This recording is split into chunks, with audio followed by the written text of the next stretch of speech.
I'm gonna record this forward real quick to say that you, the person listening to this, you're the most important part of this entire project on exposing P17. And I wanted to thank you for taking this time to listen to this, listen to all of my rant and everything. Thank you. Okay, so I guess this is gonna kind of be my rant video, but here it goes. This is gonna be kind of long. It's gonna be weird and a lot different than my introduction video. So I'm gonna answer a lot of questions that my friends proposed to me, and a lot of stuff that other people have talked to me about, messages and such, and comments. Here's the first one. What is taking so long? Well, why is the video taking so long? The answer to that is, the first part is I had to learn a lot of stuff in order to get the video out. First of all, I had to learn Corel Video Studio, which I don't even have a full license on. I'm only using the 30-day free trial one. GIMP, which is another one because I'm trying to do a lot of my own pictures and stuff, and I have no idea how to do any of that, but I'm pretty good on both of them now. And research, which I've spent weeks on. I've spent most days on. I spent almost all of today. I spend most of my weekends on.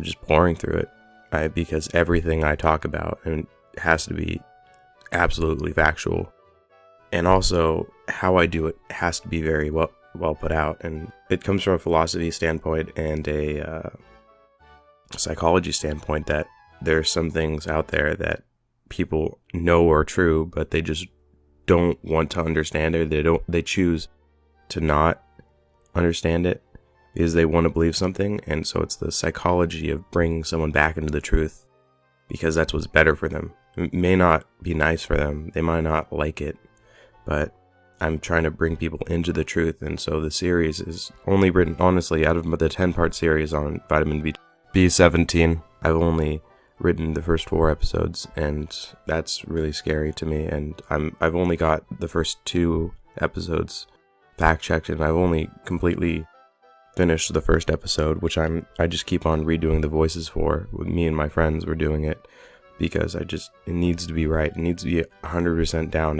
When the video finally drops and everything goes out and it goes, means we're planning on releasing it. We're planning on releasing it during times of high traffic and stuff. So maybe once a week. We don't know how that's going to go yet, but when it does drop, it needs to be successful. So that it'd be terrifying for me to drop the video out and put literally months of work into it with me and my friends, and it to just drop to shit.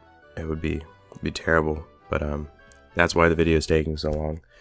And truthfully, I feel like I had an obligation to get it out earlier, but I'm not going to put out shit, and everything's going to be done before we drop it.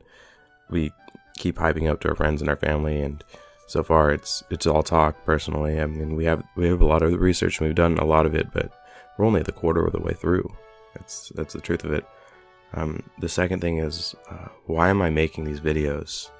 That's actually a private message I got on Facebook when I posted about making these videos to my friends and such, and openly talked about it, and people said, why are you doing this? There's no point. It's not like this is hurting people, and truthfully it is hurting people. People are choosing the pseudosciences B17 over the truth, over real medicine, and people are dying because of it, and that's very real to me. Truthfully, people shouldn't be choosing to not have real medication because of misinformation. That's just wrong. That is just generally wrong to me. And it just terrifies me that people are doing this and getting away with it. So that's why I'm doing the video. And I don't want to seem like I've got personal vendetta, but my grandma did die 2 months ago, or 2 months ago now. And she used B17, amygdalin, and laetrile, a cyanogenic glycoside, and she used it both injection-wise and the apricot seeds, and it didn't work for her. And false hope is a bitch. It's terrible for you to realize that not only was there no hope and you didn't make it because of the product, but there was no hope in the begin with.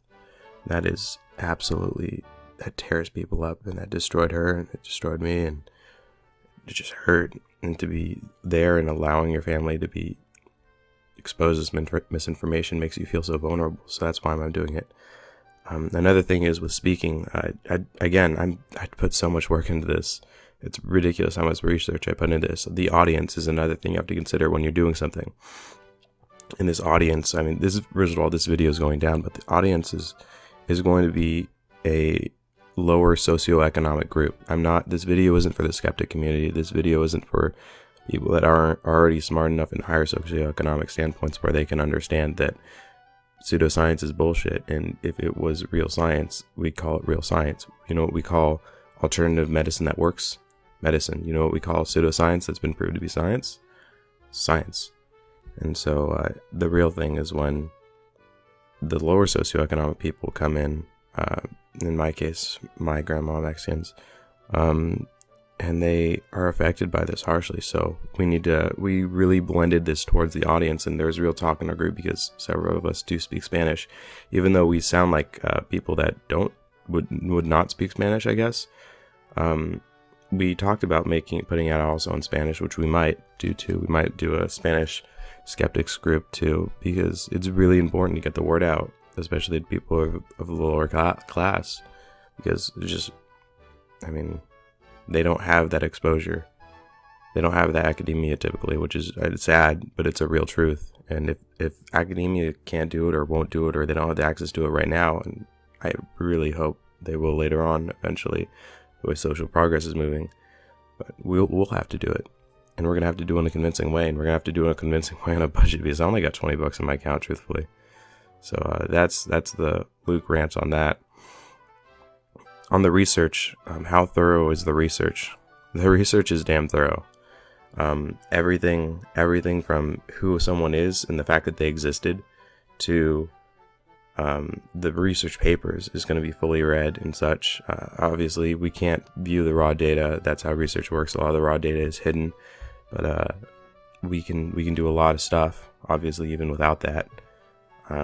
We can see the actual reports and everything that a regular scientist would be able to see that would be peer reviewing, and a lot of our stuff we hope is peer reviewed, but some of it might not be. Even then, if it's not peer reviewed, the audience will be able to see it.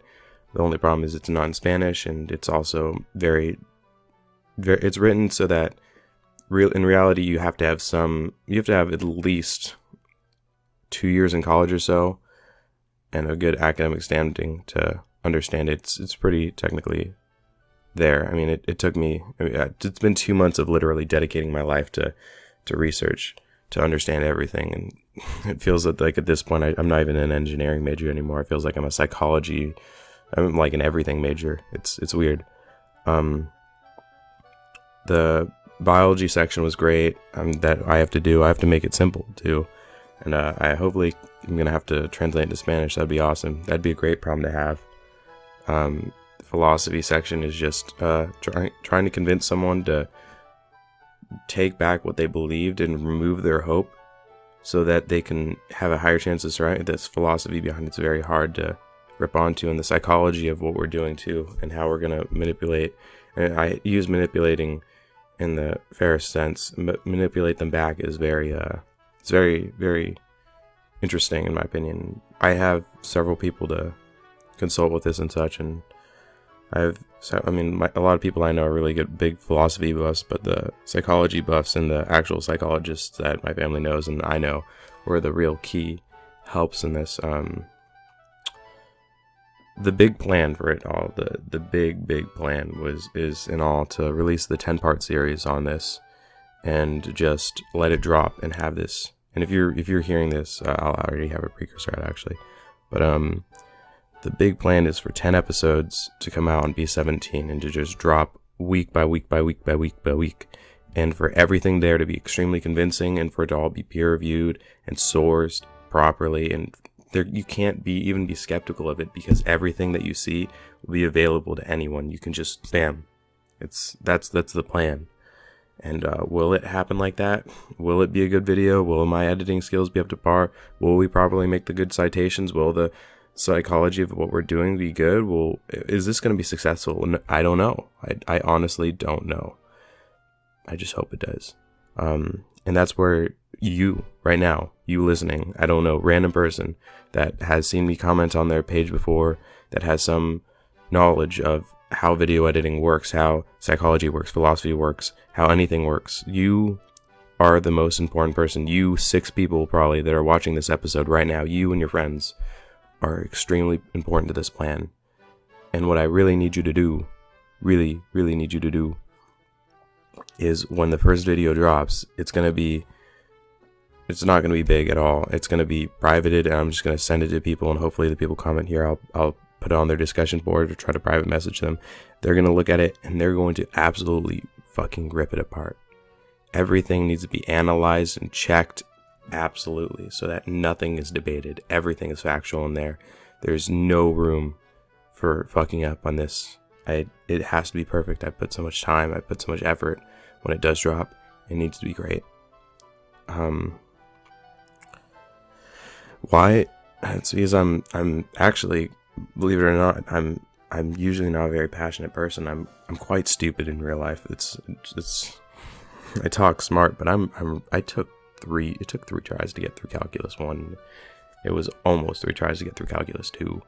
I'm not a smart person, honestly. I just have to work my ass off and work 5 times harder than anyone else to be able to make it.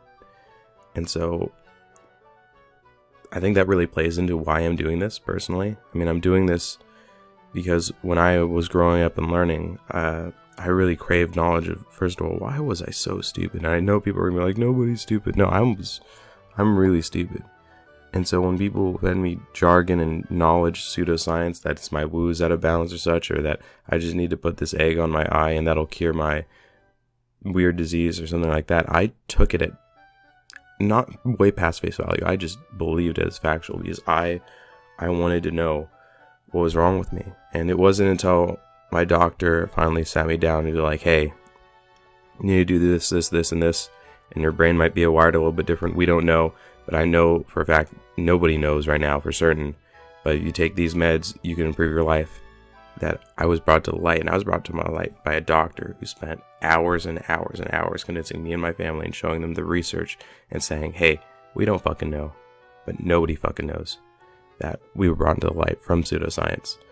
And I'm a recovering Christian, and my family's recovering Christian. We had some radical beliefs, so I'll go into that later, but it's really the community that brought us out, the atheist skeptic community. And I'd love to say that I'm making these videos for them, but I'm not. I'll comment on their videos and stuff and say I love them so much, but I'm really making this whole series for people that are exposed to the B17. And if you want to know the plan, or you're an adult and you kind of want to see what's going into this kid's mind, this 19-year-old college kid's mind, comment, I guess. All 4 people that are going to watch this, I'm guessing. That's it. Thank you so much for watching this. I know you probably didn't watch it all the way through, and this is going to be a blank screen, but thank you so much. This means the world to me.